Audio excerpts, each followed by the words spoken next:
আসসালামু আলাইকুম রহমতুল্লাহি ওবরাকাতু। আলহামদুলিল্লাহ ওসসালাতু ওয়াসসালামু আলা রাসূলিল্লাহ ওয়া আলা আলিহি ওয়া আসহাবিহি ওয়া মান তাবিআ বিহুদাহ আম্মা বাদ। সুপ্রিয় দর্শক শ্রোতা ভাই বোন, সম্প্রতি মোশতাক মোহাম্মদ আরমান খান নামের একজন বাংলাদেশি, যিনি মক্কায় পলাতক রয়েছেন বলে জানিয়েছেন, তার এক ভিডিও বার্তায় তিনি নিজেকে ইমাম মাহদি হিসাবে দাবি করেছেন। রোকনের ঘটনা ঘটে গেছে। লোকেরা যে বায়াত হওয়া, হাজার রোকনের পরে লোকেরা প্রথমবারের মতো বায়াত হবে, বায়াতের ঘটনা ঘটে গেছে। এখন পর্যন্ত প্রায় ৩ শতাধিক মানুষ, ৩০০ অধিক মানুষ দুনিয়ার বিভিন্ন প্রান্ত থেকে, পুরুষ, মহিলা, আলেম, ছোট মানুষ মিলে সম্মিলিতভাবে বায়াত হয়েছে আমার হাতে। এবং প্রতিদিনই কম বেশি মানুষ, একদিন দুদিন পরপরই কিছু মানুষ বায়াত হচ্ছে। হজের আগে এবং পরে এই বায়াতের ঘটনা ঘটে গেছে। তার এই ভিডিও বার্তায় বিভিন্নভাবে তিনি ইমাম মাহদি হওয়ার সপক্ষে দলিল এবং প্রমাণ পেশ করার চেষ্টা করেছেন। মোশতাক মোহাম্মদ আরমান খান সাহেব এক্স বুয়েটিয়ান বা বুয়েট পুরো একজন সাধারণ শিক্ষিত মানুষ এবং একসময় তবলিগ জামাতের সাথে সম্পৃক্ত ছিলেন। দীর্ঘদিন ধরে তিনি ইমাম মাহদি সম্পর্কে আলোচনা করে আসছেন, লেখালেখি করে আসছেন, আর এর মাধ্যমে অনেকেরই দৃষ্টি আকর্ষণ করতে সক্ষম হয়েছেন এবং বেশ কিছু ভক্ত জোগাড় করেছেন। আমরা একসময় তার বিষয়টিকে ইগনোর করে থাকতে চেয়েছিলাম, কিন্তু দিন যত গড়াচ্ছে তিনি সামনে অগ্রসর হচ্ছেন এবং একটি পর্যায়ে এসে নিজেকে ইমাম মাহদি দাবি করেছেন এবং তার অনেক ভক্ত জোগাড় হয়ে গেছে। অনেকে নাকি তার হাতে বায়াত গ্রহণ করেছেন তিনি বলেছেন। আবার বাংলাদেশ থেকে কিছু লোক তার হাতে বায়াত গ্রহণ করবার জন্য লকডাউনের মধ্যে পালিয়ে সৌদি আরব যেতে চেয়েছেন। পুলিশের হাতে তারা গ্রেপ্তার হয়েছেন, বিভিন্ন সংবাদ মাধ্যমে সেটি উঠে এসেছে। আর সেজন্য তার বিষয়টি বড় কোনো ফিতনায় পরিণত হওয়ার আগেই সে বিষয়ে কথা বলাটা আমরা প্রয়োজনীয় মনে করেছি। মোশতাক মোহাম্মদ আরমান খান সাহেবের দাবি এবং তার দাবির সপক্ষে যে সমস্ত যুক্তি এবং দলিল তিনি পেশ করেছেন, সেগুলো নিয়ে আসলে খুব বেশি দীর্ঘ আলোচনা করার প্রয়োজন নেই, কারণ হাদিসের একজন সাধারণ পাঠক মাত্রই তার দাবির অসারতা এবং তার দাবি যে মিথ্যা সেটি বুঝতে পারবেন। মোশতাক মোহাম্মদ আরমান খান সাহেব শুরু করেছেন একটি হাদিস দিয়ে, যেটি সুনানে আবু দাউদে বর্ণিত হয়েছে। সুনানে আবু দাউদে বর্ণিত সেই হাদিস প্রসঙ্গে প্রথম কথা হলো, ইমাম আলবানী এবং ইমাম শুআইব আল আরনাউত রাহিমাহুমাল্লাহ তারা উভয় সেই হাদিসটিকে যায়িব বলেছেন, যদি হাদিসটি আরও বিভিন্ন হাদিস কিতাবে বর্ণিত হয়েছে। দ্বিতীয়ত কথা হলো, মোশতাক মোহাম্মদ আরমান খান সাহেব এ হাদিসের এই পরিমাণ বিকৃতি সাধন করেছেন এবং এ হাদিসের এই পরিমাণ অপব্যাখ্যা করেছেন, যা কোনো মূর্খ মানুষ দ্বারাই কেবল সম্ভব। তিনি হাদিসের একটি শব্দের অপব্যাখ্যা করতে গিয়ে চরম এবং নির্লজ্জ মিথ্যাচারের আশ্রয় নিয়েছেন। আল্লাহ তাআলা তাকে হেদায়েত দান করুন, তার প্রতি রহম করুন, তাকে সঠিক পথে ফিরে আসার তৌফিক দান করুন, তার সুস্থতা নসিব করুন, আমরা দোয়া করি। ইমাম মাহদি সম্পর্কিত হাদিসে তার সম্পর্কে বলেছেন যে তিনি মিন আহলিল মদিনা বা মদিনাবাসীদের মধ্য থেকে একজন হবেন এবং পরবর্তী তিনি মক্কায় যাবেন, মদিনার মানুষ হবেন। এই কথাটির অপব্যাখ্যা করে মোশতাক মোহাম্মদ আরমান খান সাহেব দাবি করেছেন যে এখানে মদিনা বলতে মদিনা শব্দের অর্থ বোঝানো হয়েছে, অর্থাৎ মদিনার শব্দের অর্থ হলো শহর, অর্থাৎ যে কোনো একটা শহরের অধিবাসী হবেন।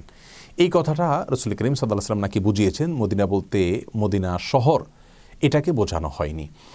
ফায়াখরুজু রাজুলুন মিন আহলিল মাদিনা, তখন মদিনা শব্দের অর্থটা আমি এখানে শহরবাসী করেছি। এটা আমার আগে একটা ভিডিওতে দেখিয়েছিলাম।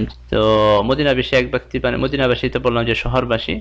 তো 2018 সালে আমি টঙ্গী থেকে পালিয়ে মক্কায় চলে আসি। তো এই অংশটাও এখানে ঘটে যায়। তারপরে মক্কার কিছু লোক তার কাছে আসবে। মক্কার কিছু লোক তার কাছে আসবে মানে হলো যে মক্কা দ্বারা এখানে টঙ্গীকে ইশারা করা হচ্ছে। মানেটা এখানে আমি একটু ব্যাখ্যা করেছি যে এখানে যদি আমরা দেখি মক্কা শব্দটার এখানে মান যেটা আসে, এটা মানটা হলো 19, আবার টঙ্গী যেটা, টঙ্গীর মানটা 19 আসে। তো এটা হলো প্রথম কারণ, মক্কা আর টঙ্গী দুইটার মানে 19 আসে। বাকি মক্কা এবং টঙ্গীর ভিতরে অনেকগুলো মিল আছে, যেমন টঙ্গীতে ইজতেমা হয়, মুসলমানদের বড় একটা জমা হওয়া, টঙ্গীতে ইজতেমা হয়। মক্কাতে হজ হয়। টঙ্গীতে ইজতেমা নিয়ে প্রহসন, আমরা এটা দেখেছি যে 2016-17 সালের পর থেকে এই হেফাজতে ইসলাম বা ওলামা ইকরামের এসের কারণে টঙ্গীতে ইজতেমা নিয়ে যে ঝামেলাগুলা, মারামারিগুলা, বা এখন তো একেবারে এটা এবছর তো ইজতেমা এটা কি বছর 2021 সালে তো ইজতেমা হওয়ার সম্ভাবনা একেবারেই নাই। ঠিক একইভাবে মক্কাতে হজ উমরা নিয়ে প্রহসন এবং হজ উমরাকে স্থগিত করে রাখা হচ্ছে। তো এখানেও মিল আছে।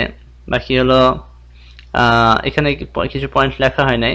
আচ্ছা, এগুলা বলি যে মক্কার লোকেরা নবীজি সাল্লাল্লাহু আলাইহি সাল্লামকে মক্কাতে ইসলাম প্রচার করতে যায়নি, অপমান অপদস্থ করে। ঠিক একইভাবে টঙ্গীতে আমি যখন সেখানে তাবলীগ করতাম, টঙ্গীর লোকেরা এই তাবলীগ করতে আমাকে বেশ বাধা দেয়, বা ওখানে তাবলীগ করা সম্ভব হয় নাই এক সময়। তারপরে আরেকটা যেটা হলো, নবীজি সাল্লাল্লাহু আলাইহি সাল্লাম মক্কা থেকে পালিয়ে হিজরত করেন, আমাকেও টঙ্গী থেকে পালিয়ে হিজরত করতে হয়। এছাড়া আরো বেশ কিছু মিল আছে, যেমন আল্লাহ রসুল সাল্লাল্লাহু আলাইহি সাল্লামের ছোট থেকেই মক্কাতে বড় হয়েছেন, আমিও ছোট থেকে টঙ্গীতে বড় হয়েছি। আল্লাহ রসুল সাল্লাল্লাহু আলাইহি সাল্লাম টঙ্গীতে থাকা, ওই মক্কাতে থাকা অবস্থাতে বিয়ে করেছেন 25 বছর বয়সে। আমারও 25 বছর বয়সে আমি এখানে বিয়ে করি। আল্লাহ রসুল সাল্লাল্লাহু আলাইহি সাল্লাম যখন হিজরত করেন, আল্লাহ রসুলের সাহাবা একরাম ওনারাও হিজরত করে মক্কা থেকে চলে যান। ঠিক একইভাবে আমার সাথীরা যখন হিজরত করে মক্কা থেকে, আল্লাহ রসুল চলে যাওয়ার সময় কিছু সাথীকে মক্কার লোকেরা গ্রেফতার করে রাখে, বন্দী করে রাখে। এটা তো বাংলাদেশের যে টিভি চ্যানেল বা গণমাধ্যম থেকে আমরা সবাই জানি যে আমার কিছু সাথীরাও এখন হিজরত করে আসার সময় তাদেরকে গ্রেফতার করে বন্দী করে রাখে টঙ্গীতে বা বাংলাদেশের জেলখানায়। তো এইভাবে আর কি, যে মক্কা দ্বারা এখানে আসলে আমার শহর, যেটা মক্কা দ্বারা আল্লাহ রসুলের শহরকে যেরকম মক্কা দ্বারা প্রকাশ করা হচ্ছে, এখন আমার শহর বলতে টঙ্গীকে এখানে মক্কা দ্বারা রিপ্রেজেন্ট করা হচ্ছে। অথচ রসুল করিম সাল্লাল্লাহু আলাইহি সাল্লামের হাদিসে আহলে মদিনা এই শব্দটি ব্যবহার হয়েছে শত শতবার। শুধুমাত্র মাকতাবায়ে শামিলাতে সার্চ দিয়েছি আমরা, সেখানে 861 বার উল্লেখের কথা আমরা জানতে পেরেছি। রসুল করিম সাল্লাল্লাহু আলাইহি সাল্লামের বিভিন্ন হাদিসে আহলুল মদিনা শব্দটি, তার প্রায় সব জায়গায় আহলুল মদিনা বলতে তিনি মদিনা শহরবাসী, সৌদি আরবের মদিনা শহরের বাসিন্দাদেরকে তিনি বুঝিয়েছেন। অর্থাৎ রসুল করিম সাল্লাল্লাহু আলাইহি সাল্লামের সমস্ত হাদিস থেকে, সমস্ত তার আহলুল মদিনা শব্দ থেকে যে জিনিসটা বোঝানো হয়েছে, মুশতাক মোহাম্মদ আরমান খান সাহেব সেটাকে অপব্যাখ্যা করে বলছেন যে তিনি বোঝাতে চেয়েছেন ইমাম মাহদী যে কোনো একটা শহরে জন্মগ্রহণ করবেন। অথচ এটা আহলে সুন্নাহ ওয়াল জামায়াতের কোনো আলেমই গ্রহণ করেননি। দ্বিতীয়ত, ইমাম মাহদীর পরিচয় দিতে গিয়ে রসুল করিম সাল্লাল্লাহু আলাইহি সাল্লাম সুনানে আবু দাউদ এবং ইবনে মাজাহ বর্ণিত হাদিসে ইরশাদ করেছেন, আল মাহদী মিন ইতরাতি মিন ওয়ালাদি ফাতিমা, অর্থাৎ মাহদী আমার বংশধর হবে, ফাতেমার বংশে তার জন্ম হবে। এই হাদিস থেকে রসুল করিম সাল্লাল্লাহু আলাইহি সাল্লামের বংশেই ইমাম মাহদী আসবেন সেটি আমরা জানতে পারলাম। অথচ মুশতাক মোহাম্মদ আরমান খান, বাংলাদেশে তার জন্ম হয়েছে, টঙ্গীতে তিনি বেড়ে উঠেছেন, তিনি কিভাবে রসুল করিম সাল্লাল্লাহু আলাইহি সাল্লামের বংশধর হলেন? তার ব্যাখ্যায় তিনি অত্যন্ত হাস্যকর দাবি করেছেন। আর তাহলে তিনি বলেছেন যে তিনি স্বপ্নে দেখেছেন রসুল করিম সাল্লাল্লাহু আলাইহি ওয়াসাল্লামের বংশে তার জন্ম হয়েছে, অর্থাৎ তিনি রসুল করিম সাল্লাল্লাহু আলাইহি ওয়াসাল্লামের বংশধর। এটার প্রমাণ হলো তার স্বপ্ন। আমি যে আল্লাহ রসুল সাল্লাল্লাহু আলাইহি ওয়াসাল্লামের পরিবারে বা ফাতিমা রাদিয়াল্লাহু আনহার সন্তানদের মধ্য থেকে আমার জন্ম, এটা তো আমি জানতাম না। 2013 সাল থেকে শুরু হয় প্রথম আমি এই বিষয়গুলো নিয়ে স্বপ্ন দেখতে থাকি। পরবর্তীতে 2018 সালে যখন উমরা সফরে আসলাম, তখনও বেশ কিছু স্বপ্ন, এবং পরবর্তীতে যখন 2018 শেষে অক্টোবরে আমি হিজরত করে চলে আসি, তখন 2019 রমজান শুরু হওয়ার আগের দিন আল্লাহ রাসূলের রওজার সামনে দাঁড়িয়ে খুব দোয়া করতেছিলাম। এটা জানতে চাচ্ছি না আমি রাসূলুল্লাহ, যে এত বছর ধরে যে স্বপ্নগুলা দেখতেছি সেই 2013 সাল থেকে, এই স্বপ্নগুলার কি অর্থ? পরে ওই দিন আমাকে জানানো হলো যে আমি আল্লাহ রাসূল সাল্লাল্লাহু আলাইহি ওয়াসাল্লামের সন্তান, ফাতিমা রাদিয়াল্লাহু আনহার সন্তান। চিন্তা করুন প্রিয় দর্শক, যে একজন মানুষের স্বপ্ন দিয়ে তিনি প্রমাণ করছেন তিনি রসুল করিম সাল্লাল্লাহু আলাইহি সাল্লামের বংশধর। অতএব তার এই দাবির অবান্তর হওয়ার বিষয়টি আমার মনে হয় খুব বিশদ আলোচনা করে বোঝানোর প্রয়োজন নেই। এভাবে আমরা দেখেছি গোটা ভিডিওতে তিনি বিভিন্ন স্বপ্নের কথা বলেছেন, তিনি কোন দিন কী স্বপ্নে দেখেছেন, কোন স্বপ্নে তাকে কে কী বলেছে, তার উপর নির্ভর করে তিনি ইমাম মাহদী হয়েছেন। অথচ আমরা রসুল করিম সাল্লাল্লাহু আলাইহি ওয়াসাল্লামের কোনো হাদিস থেকে জানতে পারি না যে ইমাম মাহদী তার বিভিন্ন স্বপ্নের মাধ্যমে তার মাহদী হওয়ার বিষয়টি জানতে পারবেন এবং তার আবির্ভাবের বিষয়টি স্বপ্নের মাধ্যমে ঘটবে, মানুষরা স্বপ্নে দেখবে, তিনি স্বপ্নে দেখবেন, এরকম কোনো কথা হাদিসের মধ্যে আমরা খুঁজে পাই না। তৃতীয়ত, রসুল করিম সাল্লাল্লাহু আলাইহি ওয়াসাল্লামের হাদিসে পরিষ্কারভাবে জানানো হয়েছে যে ইমাম মাহদীর আবির্ভাবের ঘটনাটি ঘটবে, তার আত্মপ্রকাশের ঘটনাটি ঘটবে মক্কার হারাম শরীফের মাকামে ইব্রাহিম এবং হাজর আসওয়াদ পাথর এ দুটার মধ্যবর্তী জায়গায়, অর্থাৎ এ দুটার মধ্যবর্তী জায়গা থেকে সাধারণ মানুষ তাকে নেতা হিসেবে আবিষ্কার করে তার হাতে বায়াত গ্রহণ করবেন, তাকে নেতা হিসেবে গ্রহণ করবেন। অথচ মুশতাক মোহাম্মদ আরমান খান সাহেব এখানে রোকন বলতে হাজর আসওয়াদ পাথর এবং মাকাম ইব্রাহিম বলতে একটি জায়গা হারামের, এই কথাটিকে মানতে অস্বীকার করেছেন এবং তিনি এর একটা হাস্যকর এবং বিকৃত ব্যাখ্যা দাঁড় করেছেন যা পৃথিবীর ইতিহাসের কোনো আলেম উল্লেখ করেননি। রোকন ও মাকামের মাঝে লোকেরা তার হাতে বায়াত গ্রহণ করবে, এটা হলো প্রথম বায়াতের ঘটনা।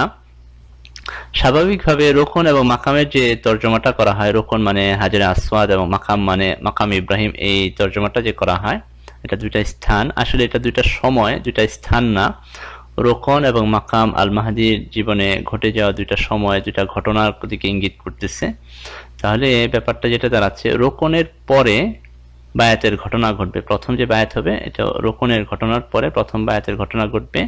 যখন ফেসবুক ইউটিউবে আমার ভিডিওগুলো প্রচার হচ্ছিল তখন ব্যাপক সমালোচনা এসের কারণে বা অপমানজনক কথাবার্তা বলা, গালিগালাজ করা, এটার কারণে আমি যে সরে গেলাম, এটাই হলো রোকনের যে ঘটনাটা। মাকামের মান এটা আসে 5, মাকামের মান 5 এবং মাকাম দ্বারা কখনোই মাকাম ইব্রাহিমকে বোঝানো হয় না। এটা দ্বারা এটা শব্দের অর্থ হলো স্থান বা হেদায়েতের স্তর, যেমন মাকাম আল মাহমুদ আল্লাহ রাসূলের যে স্তর, জান্নাতের যে স্তর হবে বা হেদায়েতের যে স্তর, সেটাকে মাকামুল মাহমুদ বলা হয়েছে, প্রশংসিত স্তর। তিনি বলছেন যে রোকন বলতে একটা সময় এবং মাকাম ইব্রাহিম বলতে একটা সময়কে বোঝানো হয়েছে, এটা কোনো স্থান নয়, বরং এটি একটি সময়। এবং রোকনের ব্যাখ্যা দিতে গিয়ে তিনি গুগল ট্রান্সলেটের শরণাপন্ন হয়েছেন। একজন সাধারণ মানুষ হিসাবে আমরা জানি যে গুগল ট্রান্সলেট থেকে অনুবাদ নিয়ে কোরআন এবং হাদিস তো দূরের কথা, সাধারণ গুরুত্বপূর্ণ কোনো বিষয়ের সিদ্ধান্ত পর্যন্ত নেওয়া সম্ভব হয় না। অথচ তিনি রোকন শব্দের অর্থ গুগল ট্রান্সলেট থেকে জেনেছেন, সেটা তিনি দেখিয়েছেন তার ভিডিওতে, এবং তার মাধ্যমে তিনি প্রমাণ করার চেষ্টা করেছেন যে আসলে রোকন বলতে কোনো জায়গাকে বোঝানো হয়নি, এটাকে একটা অবস্থাকে বোঝানো হয়েছে, তার আশ্রয় নেওয়ার সময়কালকে বোঝানো হয়েছে। মাকাম ইব্রাহিম মাকাম বলতে মাকাম ইব্রাহিমকে বোঝানো হয় নাই, বরং মাকাম বলতে তিনি আরেকটা সময়কালকে তিনি বুঝিয়েছেন বলে দাবি করেছেন। তার দাবির সপক্ষে কোনো একটি হাদিস ব্যাখ্যা গ্রন্থের অথবা কোনো মুহাদ্দিসের উক্তি বা কোনো হাদিস বিশারদের মন্তব্য বা ব্যাখ্যা এরকম কোনো কিছু তিনি উল্লেখ করতে পারেননি। প্রিয় দর্শক, মিরকাতুল মাফাতিহ নামক কিতাবে মোল্লা আলী কারি রাহমাহুল্লাহর মতো জগৎ বিখ্যাত মুহাদ্দিস তিনি পরিষ্কার করে জানিয়েছেন যে আসলে এখানে মাকাম বলতে মাকাম ইব্রাহিম বোঝানো হয়েছে আর রোকন বলতে হাজরে আসওয়াদ পাথরটিকে বোঝানো হয়েছে। এই দুটির মধ্যবর্তী জায়গা থেকে ইমাম মাহদির আবির্ভাবের ঘটনা ঘটবে। তাহলে মুশতাক মোহাম্মদ আরমান খান সাহেব এখানেও মিথ্যাচার করেছেন এবং নির্লজ্জ বিকৃতি সাধন করেছেন রাসূল করিম সাল্লাল্লাহু আলাইহি ওয়াসাল্লামের হাদিসের। প্রিয় দর্শক, আমরা জানি রাসূল করিম সাল্লাল্লাহু আলাইহি ওয়াসাল্লাম জানিয়েছেন যে ইমাম মাহদি যিনি হবেন তার নাম হবে তার নাম হুবহু, অর্থাৎ রাসূল করিম সাল্লাল্লাহু আলাইহি ওয়াসাল্লামের নামটাই তার নাম হবে এবং রাসূল করিম সাল্লাল্লাহু আলাইহি ওয়াসাল্লামের বাবার নামে ইমাম মাহদির বাবার নাম হবে, অর্থাৎ ইমাম মাহদির নাম হবে মুহাম্মদ আর তার বাবার নাম হবে আব্দুল্লাহ। এ সম্পর্কে বহু হাদিস বর্ণিত হয়েছে, মুসনাদ আহমদে হাদিস বর্ণিত হয়েছে, আবু দাউদ হাদিস বর্ণিত হয়েছে, আরও বিভিন্ন হাদিসের কিতাবে হাদিস বর্ণিত হয়েছে। হাদিসের ভাষ্য হলো অনেকটা এরকম, রাসূল করিম সাল্লাল্লাহু আলাইহি ওয়াসাল্লাম বলেছেন ইউআতিউ ইসমুহু ইসমি ওয়া ইসমু আবিহি ইসমু আবিহি, অর্থাৎ যিনি ইমাম মাহদি হবেন তার নামটা আমার নামের সাথে মিল হবে আর তার বাবার নামটা আমার বাবার নামের সাথে মিল থাকবে। এ হাদিসে মিল থাকার কথা বলেছেন। মুশতাক মোহাম্মদ আরমান খান সাহেব এখান থেকে সুযোগ নেওয়ার চেষ্টা করেছেন, অর্থাৎ হাদিসে বলা হয়েছে তার নামের সাথে আমার নামের মিল থাকবে, অর্থাৎ হুবহু এক থাকবে, এটা নয়। প্রিয় দর্শক, একজনের নামের সাথে আরেকজনের নাম মিলে যাওয়া, এটা বলতে আমরা কি বুঝি? আরও মজার কথা হলো যে এ হাদিস যে সমস্ত হাদিস গ্রন্থে বর্ণিত হয়েছে সেগুলোর কোনো কোনো বর্ণনায়, যেমন আমরা নির্দিষ্ট করে যদি অনেকগুলো হাদিসের কিতাবের নাম বলি তাহলে কিতাবুল আল ফিতান আবু নুআইমের সেখানে, এবং মুসনাদে বাজ্জারে, সহিহ ইবনে হিব্বানে এবং মুজামে আওসাত লিত তাবরানি, মুজামে কবির লিত তাবরানি সহ বিভিন্ন হাদিসের কিতাবে কিন্তু এখানে পরিষ্কারভাবে বলা হয়েছে যে রাসূল করিম সাল্লাল্লাহু আলাইহি সাল্লাম বলেছেন যে ইসমুহু ইসমি, আমার নামটাই তার নাম হবে, আমার বাবার নামটাই তার বাবার নাম হবে। তার মানে আমার নামের সাথে তার নামের মিল থাকবে বলতে তিনি বোঝাতে চেয়েছেন যে হুবহু এই নামটাই হবে। আর এটাই এ পর্যন্ত আহলে সুন্নাত জামাতের যত উলামায়ে কেরাম পৃথিবীতে গত হয়েছেন সকলে ব্যাখ্যা করেছেন, অর্থাৎ ইমাম মাহদির নাম হবে মুহাম্মদ, তার বাবার নাম থাকবে আব্দুল্লাহ। আমরা দেখতে পাই মুশতাক মোহাম্মদ আরমান খান সাহেব তার নাম মুহাম্মদ নয়, তার নাম হলো মুশতাক। মুহাম্মদ তার নামের একটা অংশ, বাংলাদেশের বেশিরভাগ মানুষের নামের অংশ মুহাম্মদ, এটা আমাদের মূল নাম নয়। ইমাম মাহদির বাবার নাম সম্পর্কে রাসূল করিম সাল্লাল্লাহু আলাইহি ওয়াসাল্লাম জানিয়েছেন তার বাবার নাম হবে আব্দুল্লাহ।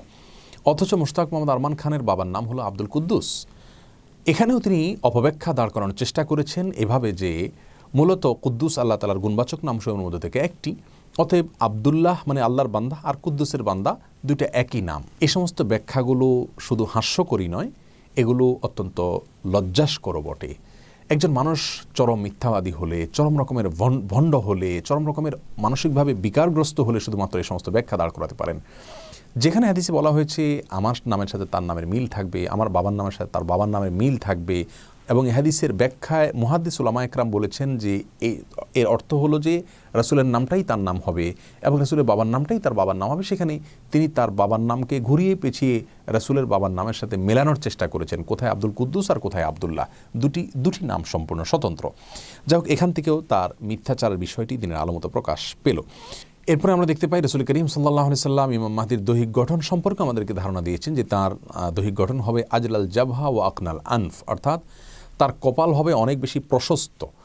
কপাল প্রশস্ত হওয়া বলতে তার মাথার শুরুর দিকে সামনের দিকে চুল থাকবে না, যার কারণে কপাল অনেক বড় হয়ে যাবে, আর তার নাক থাকবে অনেক লম্বা।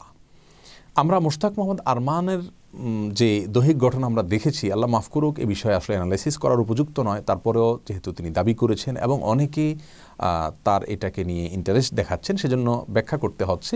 তার নাকটা আমরা দেখতে পাচ্ছি তার দৈহিক গঠনের সাথে সম্পূর্ণ স্বাভাবিক, অতিরিক্ত লম্বাও নয়। আর কপালের বিষয়টিও আমরা দেখতে পেয়েছি, তার মাথার শুরুর দিকে চুল নেই এবং কপাল অনেক বেশি বড়, অর্থাৎ সাধারণ মানুষের চাইতে অস্বাভাবিক পর্যায়ের বড়, এরকমটিও নয়, যেমনটি আমরা ছবিতে দেখতে পেয়েছি। তাহলে এখান থেকেও তার মিথ্যাচারিতার বিষয়টি আমরা দিনের আলোর মতো পরিষ্কার হয়ে গেলাম।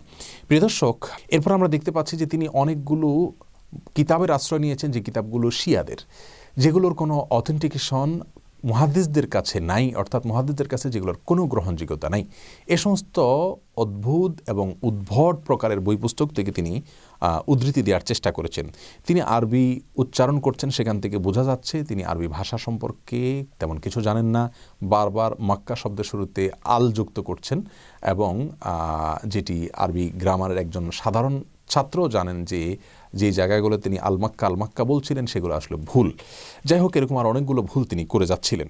সেই সাথে তার মাহদি হওয়ার দাবিটিকে প্রমাণ করবার জন্য তিনি সবচেয়ে বেশি আশ্রয় নিয়েছেন যে বিষয়টি, তা হলো আবজাদি যে হিসেব তার, অর্থাৎ আরবি বর্ণমালার যে সংখ্যা তত্ত্ব আছে তার উপরে ভর করে তিনি নিজের মাহদি হওয়ার দাবিটিকে প্রমাণ করার চেষ্টা করেছেন।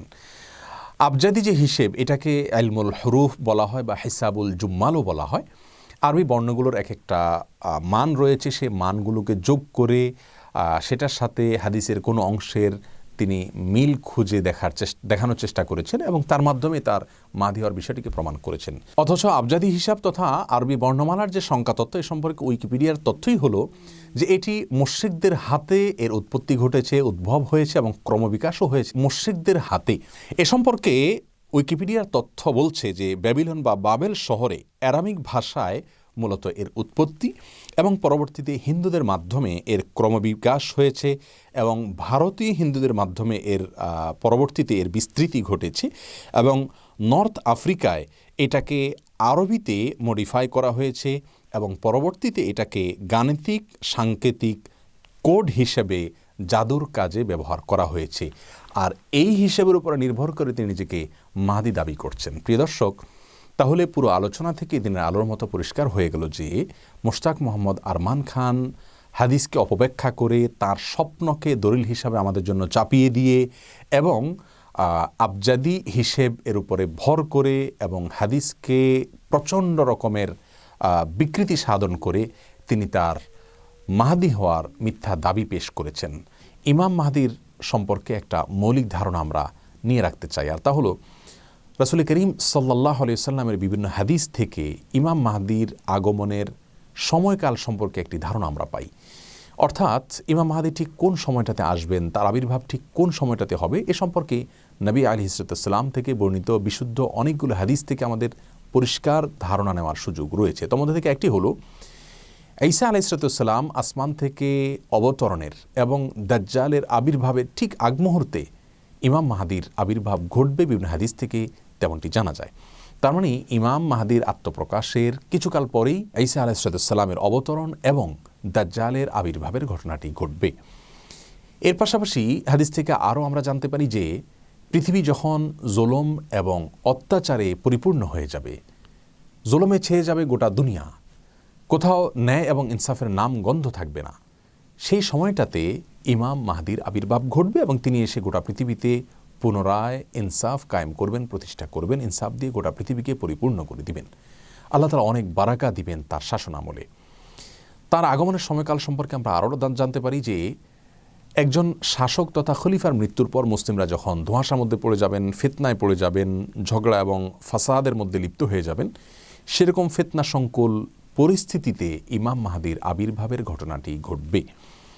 তাহলে এই সমস্ত বিষয়গুলো থেকে আমাদের একটি ধারণা হয়ে গেল যে ইমাম মাহদির আবির্ভাবের সময়কালটা ঠিক কখন হবে, কিন্তু সেটাকে কোনো সময়কাল নির্দিষ্ট কোনো বছরের মধ্যে সীমাবদ্ধ করার কোনো সুযোগ নেই।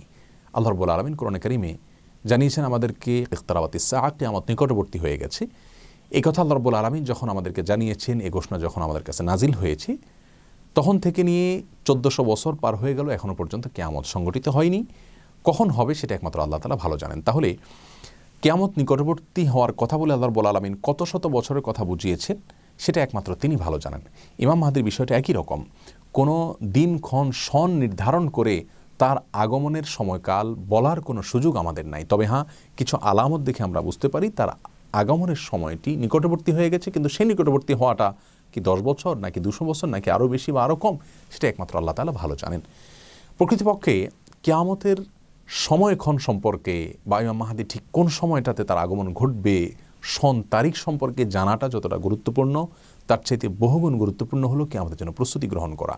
বরং আমরা বলতে পারি ইমাম মাহদির আবির্ভাব কোন সনে, কোন তারিখে, কোন সময়টাতে ঘটবে, এটি আমাদের জন্য গুরুত্বপূর্ণ কোনো বিষয় নয়।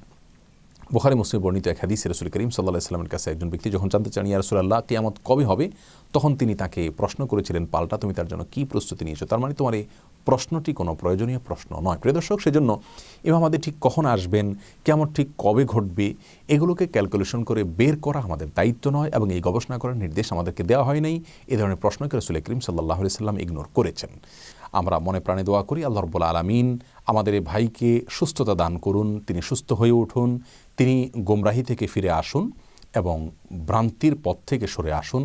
তার মাধ্যমে গোমরাহ হওয়া থেকে আমাদের সরলপ্রাণ মুসলিম ভাই বোনদেরকে আল্লাহ রাব্বুল আলামিন হেফাজত করুন এবং মাহদি সম্পর্কে সঠিক ধারণা আমাদের সকলকে অর্জন করার তৌফিক দান করুন। আসসালামু আলাইকুম ওয়া রাহমাতুল্লাহি ওয়া বারাকাতুহু।